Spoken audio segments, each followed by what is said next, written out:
স্থানীয় কৃষকদের কথা শুনতেই তৎক্ষণাৎ ঘটনাস্থলে ছুটে যান অমরপুরের বিধায়ক রঞ্জিত দাস সহ অমরপুর মহকুমা শাসক অনুপম চক্রবর্তী NHDCL এর কোম্পানির কর্মকর্তারা।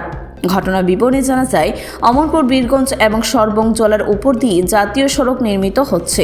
ফলস্বরূপ মাটি ফালানোর দরুন জাতীয় সড়কের দুই ধারে বিস্তর কৃষিজ জমিতে জল জমে যায়।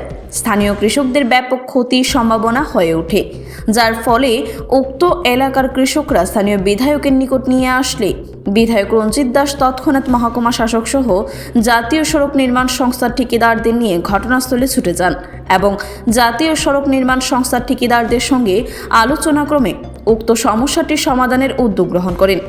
বিধায়কের তড়িঘড়ি হস্তক্ষেপে সমাধানের পথ হওয়াতে কৃষকরা বেজায় খুশি। স্থানীয় কৃষকরা কৃষিজ জমি চাষের অনুপযোগী হওয়াতে দুশ্চিন্তায় পড়তে হয়েছে, কিন্তু বিধায়কের হস্তক্ষেপে স্বস্তিতে বীরগঞ্জ কৃষক এবং সরবংয়ের কৃষকরা আসলো এবং এই রাস্তা নতুন রাস্তাটার যারা করতেছে সেই কর্তৃপক্ষের লোকেরা তারাও সবাই আসলো। কেন আসলো? এখানে আসলো এই যে আমাদের কিছু কৃষকের সমস্যা আছে, সেই সমস্যাগুলোকে সমাধান করার জন্য সিটি কালভার্ট বক্স এগুলি না দিলে আমাদের কৃষকের চাষবাস করার সমস্যা হবে। এখন সব জমি নষ্ট হয়ে গেছে, ওইদিকে দেখুন জমিটা একটু দেখাতে পারেন, জলে আবার জল হয়ে গেছে, এগুলো জলগুলো পাস দিতে লাগবো।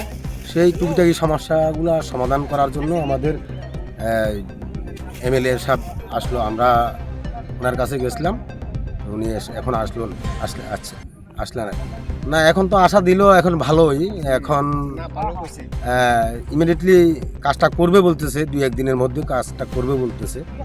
এখন দেখা যাক, না হলে তো আমরা কৃষক চাষবাস করা আমাদের সমস্যা হবে। ব্যুরো রিপোর্ট, খবর জনস্বার্থে।